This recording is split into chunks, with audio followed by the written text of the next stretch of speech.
माँ, मैं अपनी शादी के कुछ दिन शिमला में बिताना चाहती हूँ, इसीलिए ज्योति को लेकर के शिमला जाना चाहता हूँ और वहाँ जाने के लिए मैंने टिकट भी बुक कर लिया है। तो इसीलिए प्लीज माँ, आपको कोई बुरा तो नहीं लग रहा है ना? हाँ माँ जी, मैं भी जाना चाहती हूँ क्योंकि पहले से ही विवेक जी बोल रहे थे ना कि ज्योति हम लोग शिमला चलेंगे हनीमून पे शादी के बाद। तो फिर शादी तो हो ही गई है हमारी और 1 महीना हो भी गया है, इसीलिए सोच रहे थे कि हम और विवेक जी शिमला घूम करके आ जाए। ठीक है बेटा, तुझे जाना है तो जा, लेकिन अपना ध्यान रखना। वैसे सारा सामान पैक कर लेना, शिमला में बहुत ही ज्यादा ठंड होती है, शॉल स्वेटर ले लेना। हाँ हाँ माँ जी, हम लोग सारा सामान पैक करके ही जाएंगे। ठीक है माँ, अब हम सामान पैक करते हैं और जाते हैं शिमला। प्लीज विवेक जी, यहाँ शिमला में तो बहुत ही ज्यादा ठंड लग रही है, हम यहाँ से चलिए चलते हैं कि कोई रूम लेकर वहीं पे रहते हैं होटल रूम में। यहाँ पे कैसे रह सकते हैं, बहुत ज्यादा ठंड लग रही है हमको।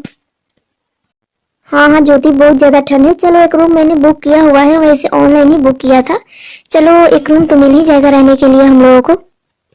ठीक है तो वहीं चलते हैं ना, यहाँ बाहर घूमेंगे तो स्वेटर शॉल लेकर के घूमना पड़ेगा, नहीं तो हम भी बर्फ की तरह गल जाएंगे। हाँ हाँ ज्योति, बिल्कुल सही बोल रही हो, चलो रूम के अंदर चलते हैं। और बताओ ज्योति, रूम कैसा लगा? ऐसा ही रूम मिला शिमला में तो हमने ले लिया रहने के लिए। रूम तो अच्छा लग रहा है ना? हाँ हाँ विवेक, रूम तो बहुत ही अच्छा है। चलो मैं यहाँ पे कुछ करती हूँ, मैं इसी रूम में खाना पीना सब बना करके रख दूंगी, प्लीज आप जाओ। आप हाँ हाँ मैं जाता हूँ वॉशरूम, वॉशरूम होकर के आता हूँ, थोड़ा सा फ्रेश होकर के, फिर तब तक तुम खाना रेडी करके रखो। जब तक विवेक जी आते हैं तब तक मुझे चूल्हा चौका का उपाय तो करना ही पड़ेगा। चलो लाते हैं एक चूल्हा चूल्हा और बनाते हैं खाना यहीं पे। अरे वाह ज्योति, तुमने तो बहुत बढ़िया उपाय कर दिया, यहाँ पे गैस चूल्हा रख के और यहीं पे खाना दाना सब पका दिया। वैसे खाने में बनाया क्या है?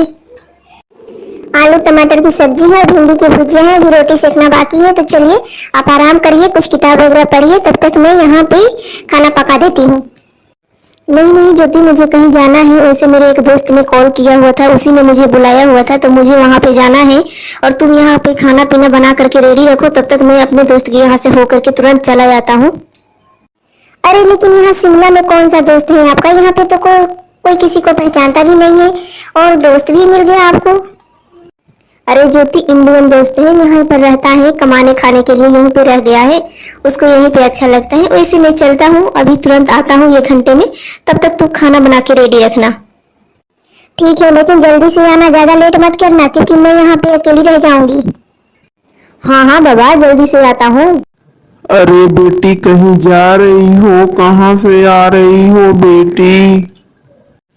क्या हुआ बेटी, कुछ तो बोलो, आखिर बात क्या है? बाबा, आपने मेरे पति को देखा है? वो मतलब ऑरेंज कलर की शर्ट पहने हुए थे।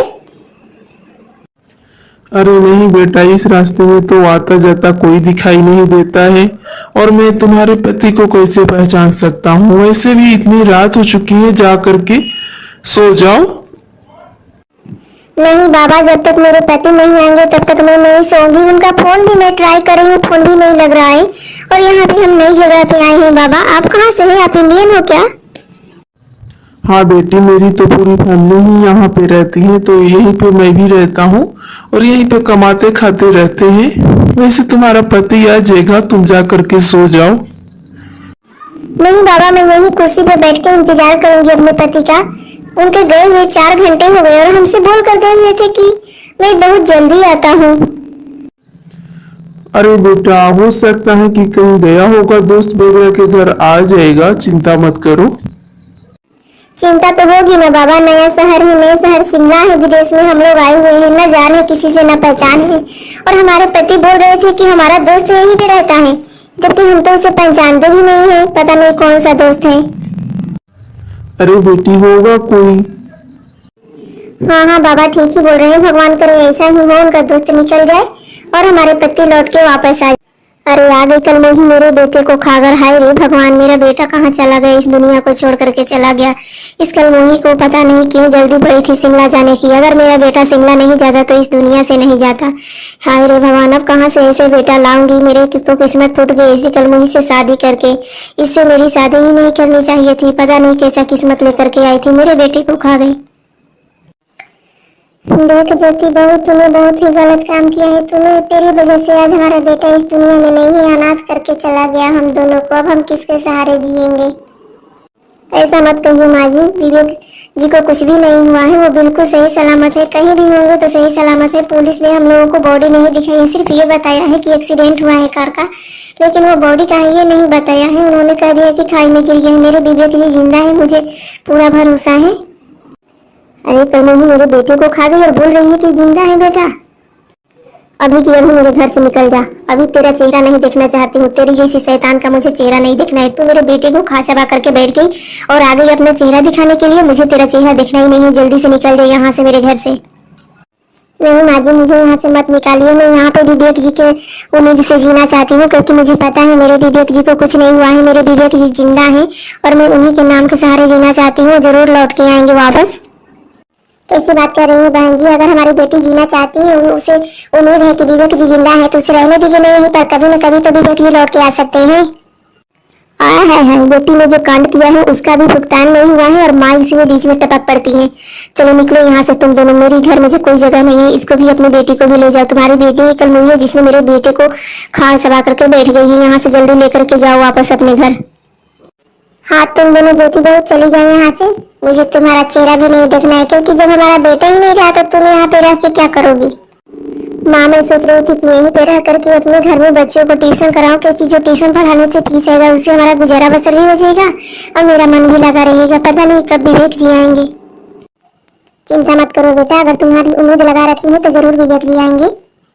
अरे आंटी जी, सब गांव के लोग थू थू कर रहे हैं। ज्योति जो है ना सुहागन बन के फिरी रहती है, क्योंकि ये तो विधवा हो चुकी है और विधवा के लिबास में रहती ही नहीं है। साड़ी तो छोड़िए, पूरे गहने पहन कर घूमती रहती है। इसको समझाइए, ये पूरा समाज थू थू कर रहा है। माफ करना रिंकी बिटिया, लेकिन मुझे समाज से कोई लेना देना नहीं है। जब हमारी ज्योति बिटिया को विश्वास है कि उसका पति जिंदा है तो हम उसी के सहारे रहेंगे। क्या उसका पति जिंदा होगा तभी तो ऐसा बोलती है? हाँ हाँ माँ, मेरा पति पूरी तरह से जिंदा है, मैं जानती हूँ। रिंकी तुमको किसने ये सब कह दिया? जिसको जो बोलना है वो बोलती रहे, लेकिन मेरा विश्वास अटूट है। अगर मेरा विश्वास अटूट है तो मेरा पति भी जरूर वापस लौट करके एक दिन आएंगे। लेकिन ज्योति तुझे पता नहीं है इस गांव के लोग कितना तुझ पे थू थू कर रहे हैं। यहाँ तक कि जो तू ट्यूशन पढ़ाने का बात चला रही है ना, ट्यूशन पढ़ाने के लिए एक लड़का भी नहीं भेजेंगे तेरे पास। अब बता कि तू कैसे ट्यूशन पढ़ाएगी, क्योंकि वो लोग तेरे ऊपर इतना कीचड़ उछाल रहे हैं, इतना बोल रहे हैं कि हाँ ज्योति आई है, विधवा है, फिर भी विधवा के लिबास में नहीं रहती है, सुहागन बन के फिरी रहती है। ये बता कि चलती फिरती लोग अगर देखेंगे तेरे को तो क्या सोचेंगे? तू क्यों सुहागन बन के चलती है? अरे विधवा है तो विधवा की तरह रहना सीख लेना। तेरी माँ ने तो तुझे सिखाया भी नहीं, हम ही तुझे सिखा रहे हैं। अभी तो मेरी शादी भी नहीं हुई, फिर भी गांव के लोग जो बोल रहे हैं ना, उन्हीं की वजह से मुझे तेरे पास आना पड़ा कहने के लिए। अरे रिंकी, मुझे इससे कोई मतलब नहीं है गांव के लोग क्या कहते हैं क्या नहीं कहते हैं, लेकिन मेरा विश्वास है कि मेरे पति जरूर लौट के वापस आएंगे और मैं अपने मायके में हूँ। इससे किसी को क्या प्रॉब्लम है? मैं जैसे चाहूँ ऐसे रहूँ। और जब मेरे पति जिंदा है तो मैं तो श्रृंगार करके ही रहूंगी ना। मेरे पति जिंदा है, मेरा ये अटूट विश्वास है।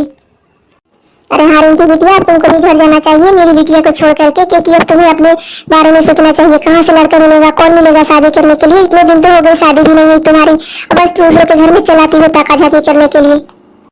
क्या आंटी, मैं ताका झाकी करने नहीं आई हूँ। गांव के लोग पंचायत में बैठ करके बातें कर रहे थे ज्योति के बारे में, वही सब मैं आपको कहने आई हूँ, सुनाने आई हूँ। अच्छा तो रिंकी हो गया तुम्हारा सुनाना उनाना, तुम जा सकती हो यहाँ से। मैं जैसी हूँ वैसी हूँ, ठीक हूँ। हाँ हाँ मैं तो जा रही हूँ, तुम लोग अपना के बारे में सोच लेना। अरे ज्योति, तुम पहचाना मुझे? मैं तुम्हारा दोस्त हूँ बचपन का, जो स्कूल में एक साथ पढ़ा करते थे। अरे हाँ हाँ अजय तुम, अरे तुम कब आए और तुम्हारी नौकरी भी लगी है, तुम तो पुलिस इंस्पेक्टर बन चुके हो। हाँ हाँ ज्योति, तुम्हारे बारे में सुना तो मुझे आना पड़ा। कुछ दिनों से तुम्हारे साथ कुछ भी अच्छा नहीं हो रहा है, लेकिन मैं शिमला में ही रहता हूँ और पता चला है कि ये जो कांड हुआ है वो शिमला में ही हुआ है। तो मैं तुम्हारी मदद करना चाहता हूँ। मैं एक बार अपनी पुलिस फोर्स लेकर के जाकर के तुम्हारे वहाँ पे कुछ जांच पड़ताल करना चाहता हूँ, अगर तुम चाहो तो। मेरी बस आखिरी उम्मीद तुम ही हो अजय, प्लीज प्लीज मेरे पति को ढूंढ के निकालो। ठीक है ज्योति, इसमें चिंता करने की कोई बात नहीं है। हम अभी निकलते हैं शिमला के लिए, वहां पे जाकर के ढूंढने की कोशिश करते हैं। विवेक जी, अब आप कैसा फील कर रहे हो? सेहत तो अच्छी है ना? हाँ हाँ थोड़ा अच्छा फील हो रहा है, आराम करूंगा तो अच्छा हो जाऊंगा। बेटा तू घर आ गया है, तुझे देख करके हमें इतनी खुशी हो रही है कि तुझे पता नहीं है। तू नहीं था तो हम कितने अनाथ हो गए थे। तेरे बिना कैसा लग रहा था, घर पूरा सुना सुना सा। अब लग रहा है जैसे हमारे जान में जान आ गई है। इन बूढ़ी हड्डियों में इतनी जान भी नहीं थी। अब तो रहा नहीं था, बहू अपने मायके चली गई थी और हम लोगों का दिन का कोई ठिकाना नहीं था कब हम इस दुनिया को छोड़ करके चले जाएंगे। लेकिन तुझे देख कर ना हमको बहुत ही तसल्ली हुई है, हमारे दिल को सुकून मिला है। आज हम भगवान भोलेनाथ को 5 किलो मिठाई चढ़ाएंगे। माँ, अगर मैं इस दुनिया में जिंदा हूँ ना, अगर मैं बचा हूँ तो सिर्फ और सिर्फ ज्योति के विश्वास की वजह से। अगर ज्योति नहीं होती ना, ज्योति का विश्वास नहीं जीता होता ना, तो आज मैं शायद लौट करके वापस नहीं आता। क्योंकि आप सब लोग तो मुझे मरा हुआ साबित कर दिए थे, सिवाय ज्योति के। ज्योति हमको सिर्फ जिंदा देखना चाहती थी और वो जानती थी कि हम जिंदा हैं, क्योंकि उसको का दिल बोल रहा था कि हम जिंदा हैं। और देखिए आज मैं वापस लौट करके आ गया हूँ, क्योंकि ज्योति की वजह से मैं इस दुनिया में वापस आया हूँ। विश्वास कभी झूठा नहीं होता है माँ, जिसका अटल विश्वास होता है ना, भगवान भी उसका साथ देते हैं। इसीलिए भरोसा उसी पे करना चाहिए जिस चीज का आपको विश्वास लगे कि हाँ वो इंसान ये काम कर सकता है और जिंदा है। प्लीज ज्योति बहू, हमें माफ कर दो, हमसे बहुत बड़ी गलती हो गई है। हम लोगों को पता नहीं था कि मतलब ये सब हो जाएगा, क्योंकि तुमको देखकर ऐसा लग रहा था ना कि सब लोग दुनिया समाज में हमारा मजाक उड़ाएंगे। तुम भी मजाक बनाने के लायक काम कर रही हो, इसीलिए हम तुझे बोल रहे थे ना कि तू विधवा की साड़ी पहन लिया करो। लेकिन थैंक यू सो मच, जो तुम्हारा विश्वास हमारे बेटे को वापस लेकर के आ गया है। तुम्हारे विश्वास की वजह से आज हमारा बेटा जीता जागता हमारे सामने खड़ा है। अच्छे से हॉस्पिटल में दवा कराएंगे तो हमारा बेटा सही हो जाएगा। तो अब मैं चलता हूँ विवेक जी। ज्योति, थैंक यू सो मच, जो तुम्हारा विश्वास था कि विवेक जिंदा है और विवेक सच में जिंदा था, इतने दिनों के बाद वापस आ गया। अब मैं चलता हूँ ज्योति, मुझे भी आज्ञा दो, क्योंकि मुझे भी ड्यूटी करनी है अपनी। हाँ अजय, जाओ आप। थैंक यू सो मच जो आपने मेरे पति को वापस लाया। हमारे विश्वास को विश्वास में समझ करके हमारे ऊपर विश्वास किया और हमारे पति को ढूंढने के लिए निकल गए। वरना कितने पुलिस वालों से मैंने हेल्प मांगी थी, सबने ना कर दिया था सिवाय आपके। ये तो आपकी किस्मत है ज्योति, जो ये लौट करके विवेक जी वापस आ गए, वरना इतनी दूर से गिरने के बाद कोई वापस लौट के नहीं आता है। अब मैं चलता हूँ। विवेक जी, आप बताइए मैं आपके लिए कौन सा खाना बनाऊं? मैं अभी खाना बना करके आपके लिए लाती हूँ, जूस भी लाती हूँ, दूध भी लाती हूँ, और डाल करके पी लीजिए, थोड़ा सा आराम मिलेगा। या फिर हल्दी वाला दूध लेकर के आती हूँ।